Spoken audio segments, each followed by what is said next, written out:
Hi everyone, this is Dilbagh Verma. एक बार फिर से स्वागत है आप सबका साहित्य स्टडी यूजीसी नेट क्लासेस में। आज की इस वीडियो में हम रोमांटिक एज के एक और इम्पोर्टेंट राइटर को डिस्कस करेंगे।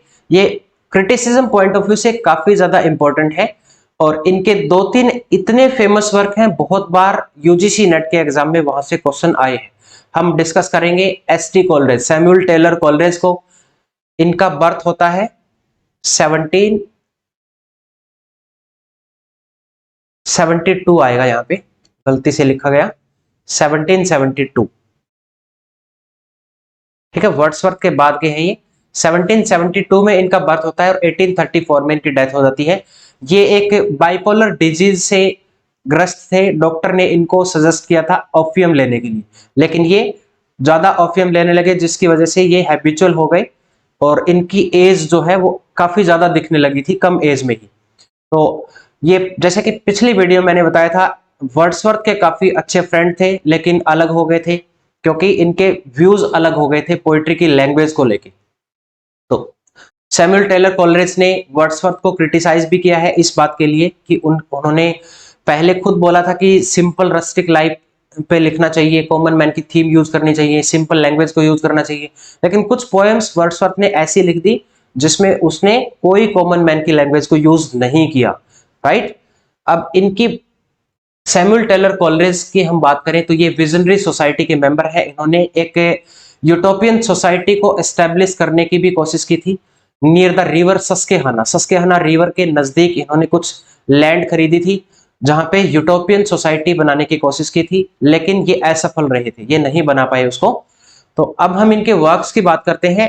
पहला इंपॉर्टेंट इनका वर्क है द राइम ऑफ एनिसेंट मारिनर, जो लिरिकल बैलेड की ओपनिंग इंस्टॉलमेंट है। पहली ही पोएम है ये लिरिकल बैलेड में और इसका ओपनिंग सीन सेट किया गया है वेडिंग डे। अब ये कहानी क्या है, 200 से ज्यादा इसमें सेलर है, वो सी वॉयज कर रहे हैं और इनको एक बर्ड दिखाई देता है जिसका नाम है एल्बेट्रोस। एल्बेट्रोस को देखकर वो लगते हैं कि ये उनके लिए बैड लक लेकर आया है, क्योंकि आसमान में बहुत सारे बादल छा जाते हैं। तो इनको लगता है कि मौसम बहुत ज्यादा खराब होगा, इस एल्बेट्रोस की वजह से ऐसा हुआ है। तो उनमें से एक जो सेलर है वो उस एल्बेट्रोस को मार देता है। ठीक है, जो ये मारिनर है इसमें ये मार देता है और जिसकी वजह से फिर उनका डिस्ट्रक्शन होता है। गॉड ने उनको पनिश किया क्योंकि उस बेचारे एल्बेट्रोस की क्या गलती थी, वो आकाश में उड़ रहा था, तो उसकी क्या गलती थी? उसकी तो कोई गलती नहीं थी। इसलिए यहाँ पे डायरेक्टली मैसेज दिया है कि गॉड के द्वारा बनाया गया जो भी जानवर है, जीव जंतु है, उनको इक्वली प्यार देना चाहिए। ठीक है, तो अब इसको पनिशमेंट क्या दी गई उस मारिनर को कि तुम इस एल्बेट्रोस को अपने गले में लेकर घूमो, जहां भी जाओ जो भी मिले उसको ये स्टोरी सुनानी है, स्टोरी नरेट करनी है। तो ये स्टोरी सेट की गई है एक वेडिंग डे पे। एक वेडिंग में इसको एक आदमी मिलता है, उसको ये अपनी कहानी नरेट करता है, सारी बातें बताता है कि हम 200 लोग थे ऐसे ऐसे और समुद्र में हमने एक एल्बेट्रोस नाम के इस पक्षी को मार दिया, जिसकी वजह से गॉड ने हमें पनिश किया और जो बाकी के जो लोग थे उनकी डेथ हो जाती है, उनको गॉड पनिश करता है। इनका पानी जो होता है समुद्र में, जितना भी पानी था वो सारा का सारा बर्फ बन गया था, वो उसके अंदर ही जम गए थे, वो बिल्कुल हिल नहीं पा रहे थे। ठीक है, अब ये कोटेशन है जैसे all things big and small और water water everywhere and all the boat did shrink, water water everywhere nor any drop to drink. हर जगह चारों तरफ पानी ही पानी था। एल्बेट्रोस को मारने के बाद क्या हुआ, पूरा का पूरा पानी जम गया था। अब एक बूंद भी इनके लिए पीने के लिए नहीं बची थी। ठीक है, प्यास से मर रहे थे वो लोग, बिल्कुल सीज हो गए थे, इसलिए उनकी डेथ हो जाती है। और अब बोला है नेक्स्ट लाइन में, ही प्रेथ वेल हु लव्थ वेल, कि गॉड ने जिस भी जीव जंतु को बनाया है, जिस जानवर को बनाया है या जो भी इंसानों को बनाया है, इंसानों को, हर एक जीव को इक्वली प्यार देना चाहिए। ये रिस्पॉन्सिबिलिटी इंसान की बनती है, गॉड तो ऐसा कर ही रहे हैं। तो ये इंसान का कोई हक नहीं है किसी भी जीव जंतु की जान लेने का, इसलिए इनको ये पनिशमेंट दी गई थी। उसके बाद नेक्स्ट इनकी इंपॉर्टेंट पोएम है क्रिस्टाबेल। क्रिस्टाबेल, ये स्टोरी है क्रिस्टाबेल की और ये एक विच से मिलती है। देखो इसमें पूरी पोएम में कहीं भी विच वर्ड एस.टी. कोलरेज ने यूज नहीं किया है। इसको बोलते हैं विलिंग सस्पेंशन ऑफ डिसबिलीफ, जो बायोग्राफी लिटरेरिया में टर्म दी है। तो अब कहीं भी एक विच वर्ड यूज नहीं किया। इसमें इसको एक लड़की मिलती है जंगल में जिसका नाम होता है जेरल्डाइन। लेकिन ये जेरल्डाइन एक विच है। ये क्रिस्टाबेल उसके पास जाती है, उसको पूछती है जेरल्डाइन को, वो पहले से ही सफेद कपड़े पहने हुए, वो बोलती है कि मुझे एब्डक्ट कर लिया गया, कुछ लोगों ने उठा के यहाँ पे ले आए हैं वो जंगल में, मुझे हेल्प की जरूरत है। तो ये क्रिस्टाबेल उसको अपने घर ले जाती है। तो घर पे जैसे उसको लेके जाती है तो इसको नहीं पता चलता क्रिस्टाबेल को बेचारी को कि ये एक विच है।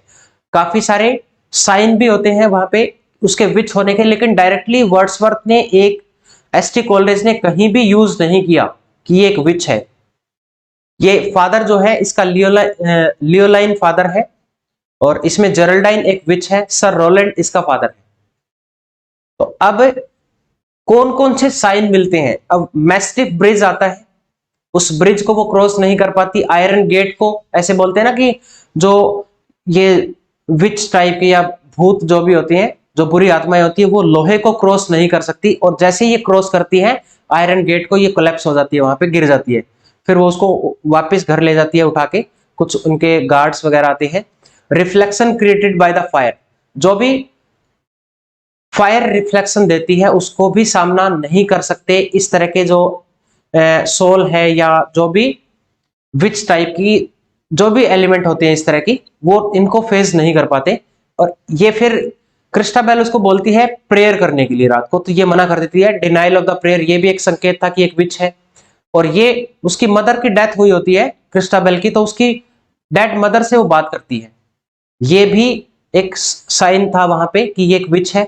लेकिन लास्ट में उसको पता चलता है जब वो when she undresses herself she saw a mole near her breast, लेकिन फिर भी उसको डाउट नहीं होता।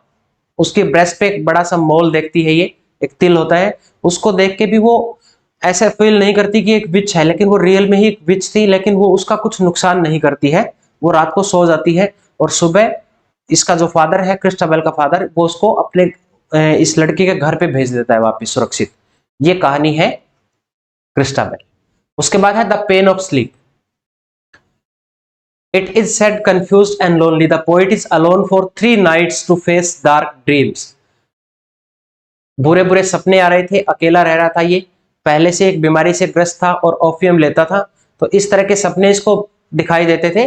तो ये हॉरिबल सपने थे काफी सारे, इसकी जो इमोशंस है वो हॉरिबल हो जाते हैं। And he try to figure out where they are coming from and why they linger.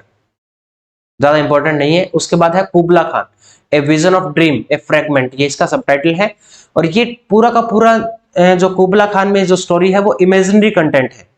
कोलरेज read pilgrimage, इससे पहले कोलरेज पिलग्रिमेज नाम की एक बुक है, सैमुअल परचास ने लिखा है, इसको पढ़ रहे थे और इससे इंस्पायर होकर इसने लिखा है कुबला खान। और इसमें इसके प्रीफेस के अकॉर्डिंग ये जो कंपोज की गई है, one night after he experience an opium influenced dream after reading a work describing Shangdu, इसमें जेनेडू नाम दिया गया है, लेकिन ये सेंगेडू एक चाइना की कोई डायनेस्टी है, ठीक है, वहां से इंस्पायर हुआ है। ये कुबलाई खान वहां पे कोई रूलर था, लेकिन यहाँ कुबला खान लिखा है, और यहाँ सेंगेडू की जगह जेनेडू है उसकी कैपिटल, ठीक है। और जब ये उठता है, जब सो के उठता है, तो जब वो दोबारा से लिखना शुरू करता है तो उसको इंटरेक्शन होती है किससे, कोई आदमी मिलता है, इसको इंटरप्ट कर देता है bye a person from Poklok. ये पोरलोक से आता है, और जब उससे बातचीत करता है, बातचीत करने के बाद ये सारा कुछ भूल जाता है कि इसको आगे क्या लिखना है, इसलिए इसने कुछ टाइम तक छोड़ दिया था, अनफिनिश छोड़ दिया था। बाद में लॉर्ड बायरन की हेल्प से इसको 1816 में पब्लिश किया गया था, ठीक है। नेक्स्ट है फिर द फॉल ऑफ रोबिस्पायर आएगा यहाँ पे, ROBIS, रोबिस्पायर। ये 3 लोगों ने एक साथ कोलैबोरेशन में मिलकर लिखा है। 3 राइटर थे इसमें, एक तो एसटी कॉलेज हैं, दूसरे रॉबर्ट लववेल और तीसरे साउदे। 3 लोगों ने एक साथ मिलकर लिखा है। उसके बाद है डिजेक्शन एंड ओड, ये वर्ड्सवर्थ का एक वर्क है, रेजुलेशन एंड इंडिपेंडेंस, उसके रिस्पॉन्स में एसटी कॉलेज ने इसको लिखा है, डिजेक्शन एंड ओड को।